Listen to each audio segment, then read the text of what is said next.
Di sebuah danau, orang-orang tengah menjalankan aktivitasnya seperti biasa.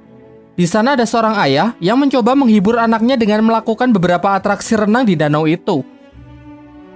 Ia pun cukup sukses membuat anaknya tertawa gembira. Namun tak lama setelah itu, sang ayah tidak lagi nampak di permukaan, yang kemudian diikuti dengan air danau yang seketika berubah warna menjadi merah darah. Sangat tragis, ternyata pria malang itu telah dimangsa oleh siluman danau. Kemudian datanglah seorang pendeta yang mengaku sebagai pembasmi siluman. Sebut saja Boy. Dengan ritual-ritual yang Boy lakukan, ia berhasil membunuh seekor ikan pari raksasa, di mana ia mengeklaim bahwa makhluk itulah yang selama ini menjadi monster danau. Warga pun dibuat sangat senang karena kini merasa telah aman. Tak lama setelah itu, datanglah seorang pemuda bernama Jiang. Jiang mengatakan bahwa ikan pari itu bukanlah siluman danau. Sedangkan siluman danau yang asli kini masih berkeliaran bebas di dasar danau. Boy yang merasa diremehkan sebagai pembasmi siluman tak terima dan malah menuduh Jiang yang hanya bocah ingusan tak tahu apa-apa. Kemudian Jiang malah diikat agar tidak banyak bicara. Semua orang yang merasa sekarang keadaan sudah aman melakukan selebrasi dengan berenang-renang ria di danau itu. Tetapi naas karena ucapan Jiang ternyata terbukti. Ada makhluk buas yang mendekat, sayangnya Jiang yang diikat pun tak bisa bertindak dan tak ada orang yang peduli dengan peringatannya. Alhasil korban pun bertambah, sementara sisanya yang sangat ketakutan berusaha kembali ke darat. Namun ternyata darat juga bukan tempat yang aman karena siluman itu bisa menjulurkan lidahnya untuk menarik mangsa. Cara terakhir yang bisa Jiang lakukan adalah menyuruh semua orang agar tidak panik dan tetap di tempatnya. Terbukti hal ini cukup efektif, tetapi kemudian seorang anak mengacaukannya karena ketakutan berlari mencari ibunya.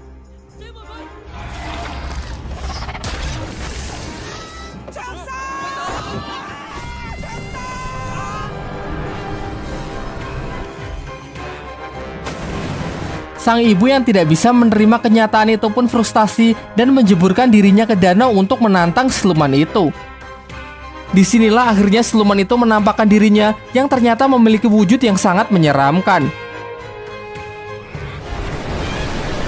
Selanjutnya ada seorang bayi yang juga hendak jatuh ke danau. Beruntung Jiang yang telah berhasil terlepas datang menyelamatkannya. Jembatan mereka pun patah yang secara kebetulan memerangkap siluman ikan itu. Bersama Boy, Jiang memanfaatkan kesempatan ini untuk melemparkan ikan itu ke darat. Tetapi karena perbedaan berat yang lumayan jauh, mereka pun kesulitan melakukan hal itu. Para warga yang berusaha membantunya pun juga sia-sia. Kocaknya lalu datang seorang wanita gemuk yang berhasil melontarkan siluman itu ke darat. Siluman yang kehabisan waktu melemah sehingga berubah ke wujud semula yang menyerupai manusia. Warga yang emosi berniat menghakimi siluman itu dengan berbagai senjata. Namun Jiang menghentikannya dan memohon agar diberi kesempatan untuk menyelesaikan tugasnya ini sebagai pembasmi siluman profesional. Lantas ia pun segera membuat persiapan dengan mengeluarkan senjata andalannya yang ternyata hanya sebuah buku kumpulan lagu anak-anak. Dengan ritual ini harapannya ia bisa memberikan siluman itu pencerahan. Tetapi aksi kocaknya ini tidak menghasilkan apa-apa, justru siluman itu malah emosi dan berbalik menyerangnya. Tiba-tiba datanglah seorang pembasmi siluman wanita bernama Duan yang menghentikan siluman itu, menghajarnya dan menyegelnya di sebuah kantong ajaibnya. Lalu ia menemui Jiang untuk memastikan apakah dia juga benar-benar seorang pembasmi siluman. Jiang berusaha meyakinkannya dengan menunjukkan buku ritualnya yang ia percayai dengan kumpulan lagu anak-anak itu bisa membuat siluman menjadi baik.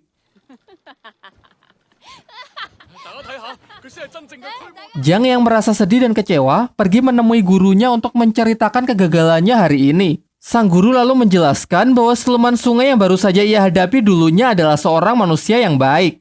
Pada suatu hari ia menyelamatkan seorang anak di sungai, tetapi warga salah sangka dengan mengiranya adalah seorang penculik. Lantas mereka pun membunuhnya dan membuang jasadnya ke sungai sebagai makanan ikan. Tumbuh kebencian yang sangat besar di dalam jiwanya sehingga ia berubah menjadi siluman untuk menuntut balas. Di sini Jiang mulai ragu dengan kemanjuran buku lagu anak yang diajarkan oleh gurunya itu. Bukankah lebih efektif jika ia membasmi siluman itu seperti pembasmi siluman yang lain? Sang guru lalu menjawabnya bahwa membunuh bukanlah cara yang baik. Menghilangkan sifat jahat dan memelihara kebaikan adalah cara terbaik yang bisa dilakukan. Lalu ia juga kembali menyemangati Jiang yang terlihat telah frustasi. Di tempat lain, dua orang remaja datang ke sebuah restoran di tengah hutan. Di sana mereka disambut ramah oleh pelayan yang menunjukkan menu makanan, yaitu puluhan daging babi panggang. Sebagai langkah akhir, si pelayan mempertemukan mereka dengan bosnya, seorang pria glowing yang mempesona. Sampai pria itu membuka mulutnya yang ternyata sangat mengerikan. Mencoba melarikan diri, di sana mereka baru sadar kalau ternyata puluhan babi panggang itu perutnya berisi jasad manusia.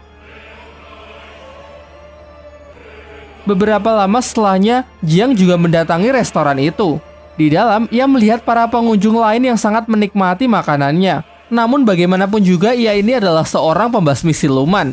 Dengan mata batinnya, ia dapat melihat mayat-mayat yang berserakan di tempat itu.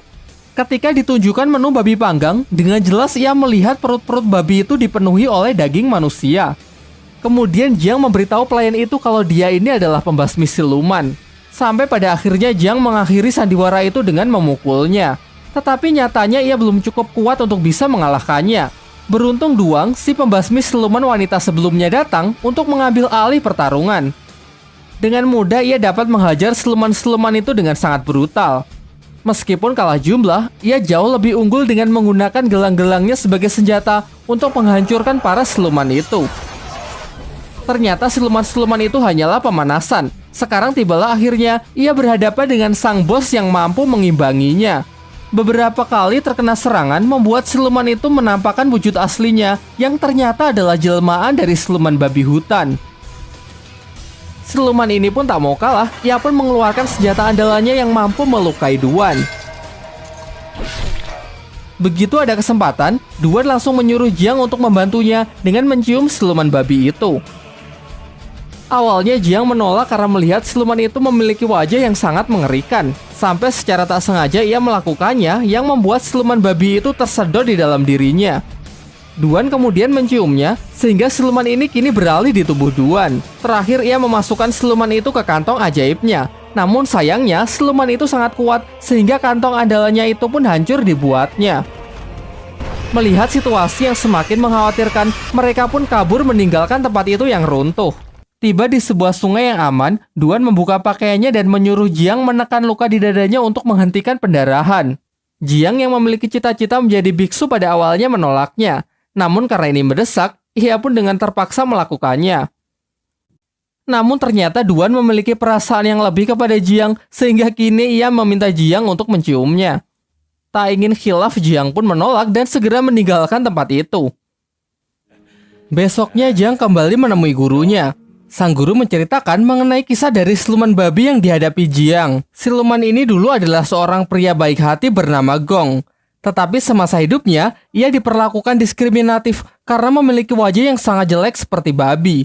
Meskipun begitu, Gong berhasil menikahi wanita yang amat ia cintai. Sayangnya sang istri malah berselingkuh dengan seorang pria tampan. Dan ketika ia mempergoki istrinya itulah, ia kemudian dibunuh menggunakan garpu tanah bermata 9. Karena kebencian yang sangat besar tumbuh di dalam jiwanya, Gong pun bangkit menjadi siluman dan bersumpah akan membunuh siapapun yang ia temui. Setelah mengetahui hal itu, Jiang meminta gurunya untuk membantu dalam mengalahkan siluman babi yang sangat kuat itu. Tetapi sang guru menolak dengan alasan masih sibuk bekerja. Ia kemudian menyarankan kepada Jiang agar meminta bantuan kepada Sun Wukong, sang kera sakti yang kini dikurung di bawah Gunung Lima Jari selama 500 tahun oleh sang Buddha Agung karena kesalahannya menentang aturan langit. Sebelum pergi, sang guru berpesan supaya Jiang berhati-hati karena Sun Wukong ini sangat sakti dan memiliki banyak akal licik. Tak lupa ia juga memberikan buku lagu anak untuk menghilangkan kebencian di dalam hati Wukong. Singkat cerita, Jiang berangkat dengan melintasi suatu hutan.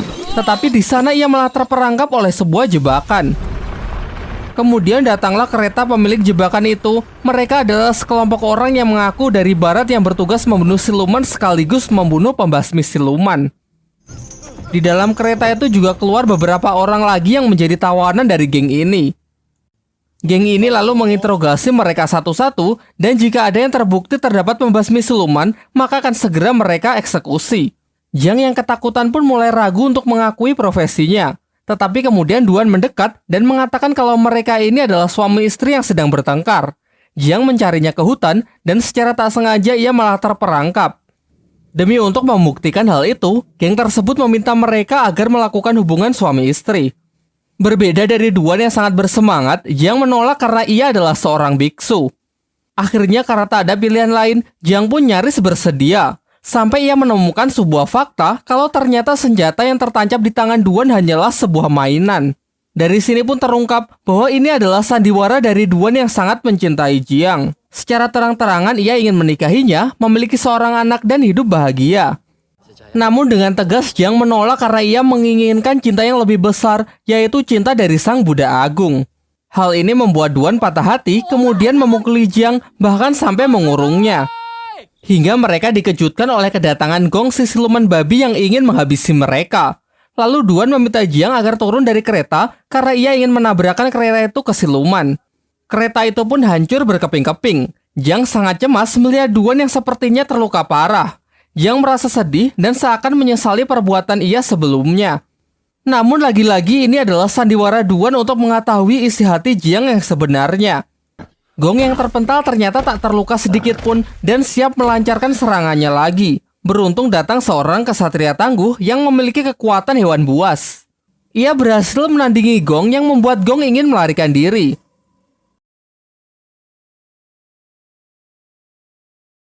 Nampaknya mereka berdua ini tidak saling menyukai satu sama lain. Datang lagi kesatria pedang yang menyemarakan perselisihan mereka.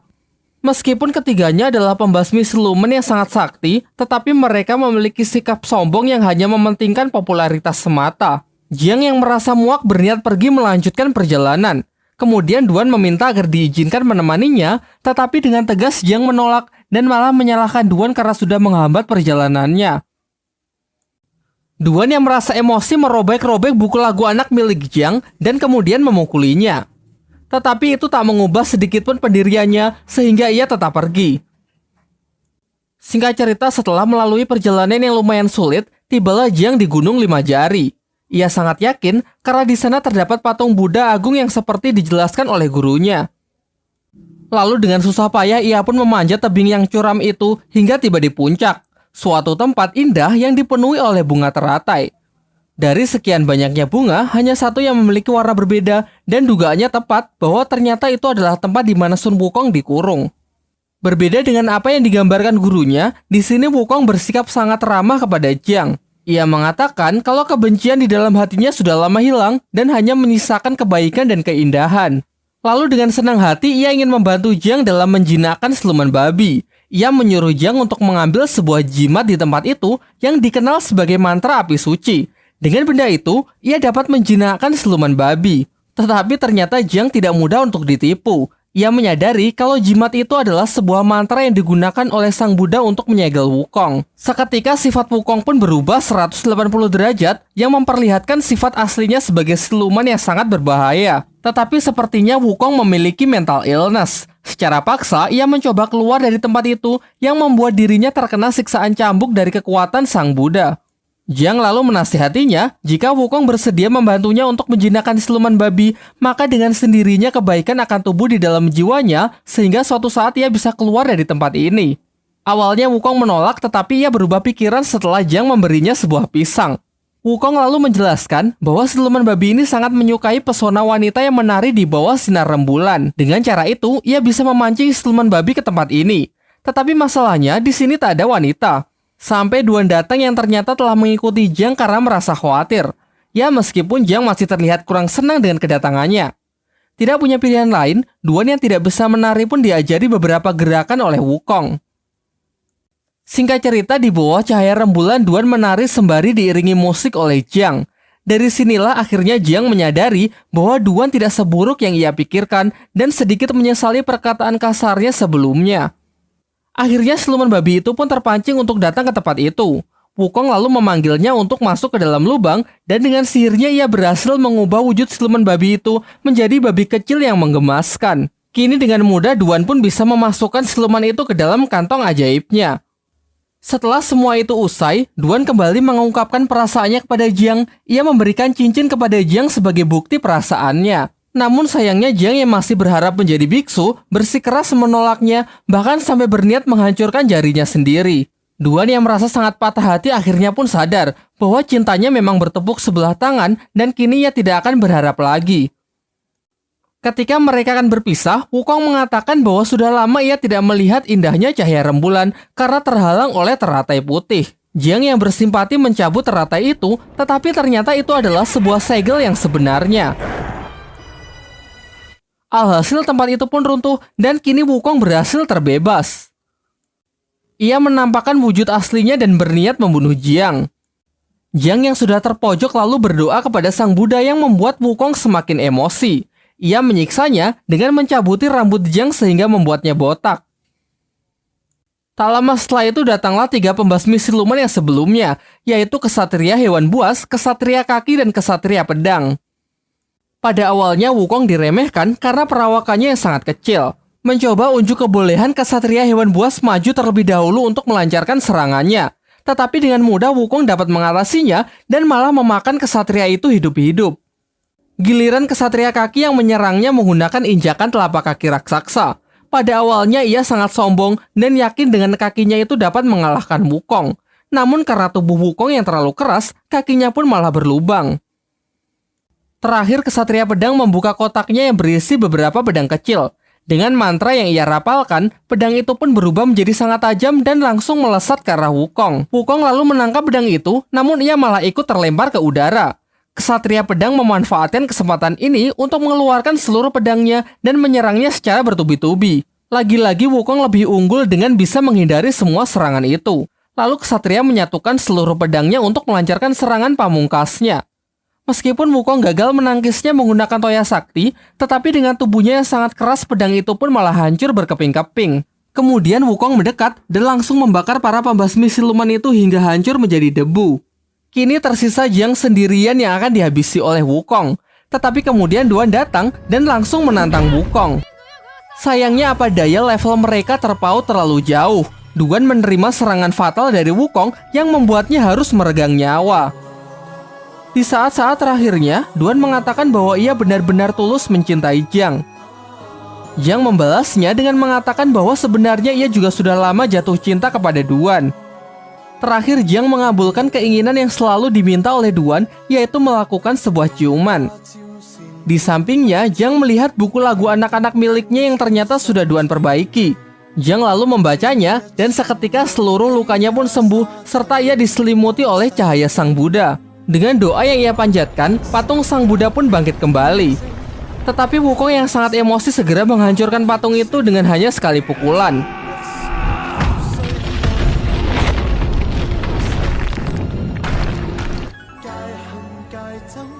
Tidak berhenti sampai di sana, di angkasa Sang Buddha Agung muncul dan menyerang Wukong dengan jurus tapak Buddhanya.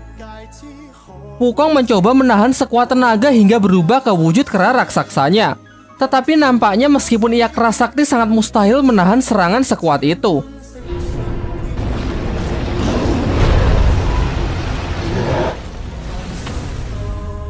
Tiba-tiba Xin beralih ke sebuah padang rumput yang memperlihatkan Wukong sangat trauma dengan apa yang baru saja ia alami.